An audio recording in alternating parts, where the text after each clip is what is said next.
Rockets play tonight against the Timberwolves. Rockets up 2-1. In my opinion, this next game is definitely a must-win for the Rockets. This game tonight is a must-win for the Rockets due to two factors. Number one, Rockets offense has been awful. And people like, well, okay, well, game 2, they beat them 102-82. Have you noticed a theme, a pattern for the Houston Rockets these last couple of games? Game 1, I was like 104-101. Game 2, 102-82. Rockets barely scored 100 points. That's the theme I noticed in these last 3 games. They've barely scored 100 points. 102, 101, 100. Look, guys, that D'Antoni offensive system, it needs to kick in tonight.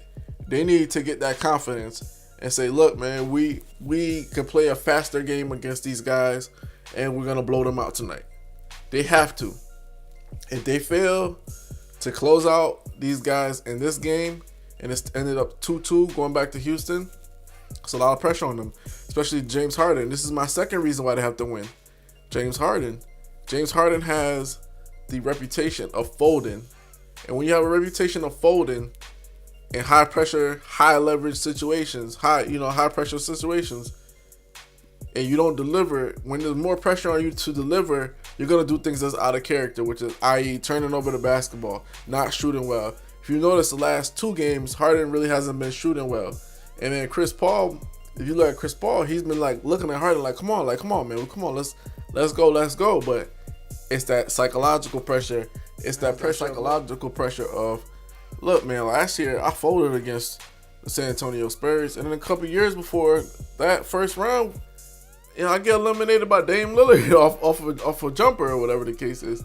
So his reference experiences, besides the Western Conference Finals, even then they lost in 5. They're not great.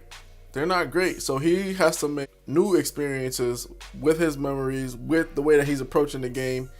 They have to come out tonight like, look, man, we're the team to beat in the playoffs. They can't come out lackluster. They can't let Derrick Rose go off for 17, 18 points. They just can't allow none of that. If they do, it's going to be a problem. They're not going to like what they're going to see. And it's not going to end good for them. It's not going to end well for them. It's going to, dare I say, man, like, if they lose tonight, they're going to end up in a situation where they don't want to be. They don't want to be. You don't want to be tied 2-2 with a team that's been locking you up the past 3 games, basically. You know what I'm saying? Only problem with the Timberwolves is they can't score offensively. They're not a great offensive team. But if you see how Karl Anthony Towns played last game, and, Derrick Rose, what he gave you, and all these other guys, you're going to be in for one hell of a dogfight. There was a reason why a lot of people felt like the Timberwolves are a team that nobody wants to face. It's because defensively, they have the length, and they have a defensively tough-minded coach, and then they have a player in Jimmy Butler that could get a bucket from time to time and guard some of your toughest players. You want to end that series quickly. You don't want to be in a dogfight with a team like that. And the thing, what I like about Timberwolves is like this. It's not like they think they can win, guys. They just know if we make it hard for you guys, you're going to fold. It's like Foreman and Ali. And if you guys remember, Foreman had the power.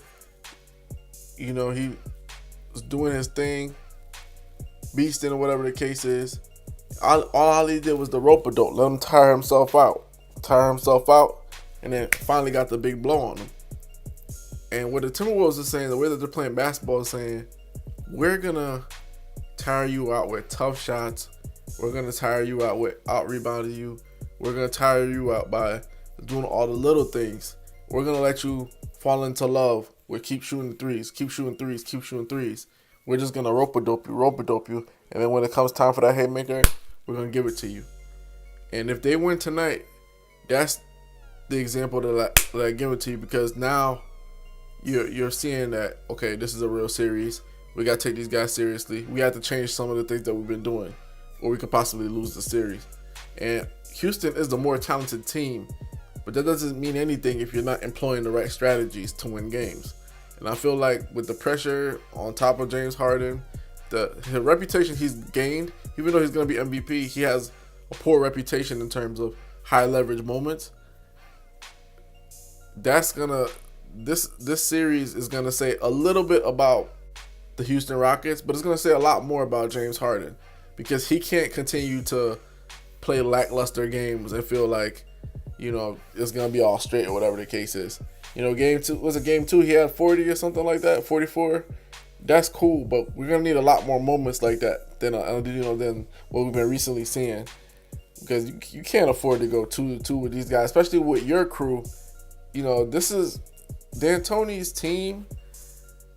It's a mixture of new guys, so they've never faced adversity together. This whole entire season, they played well together, barely losing in the game. So if they have to face adversity now, I don't know how that's going to go for them in their locker room, in their culture, in their confidence.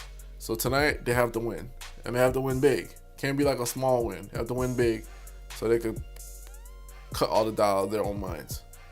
Because the Timberwolves don't doubt anything. They know they're not as talented, but to them, if I stay on these ropes long enough, if I tire you out long enough, that's it.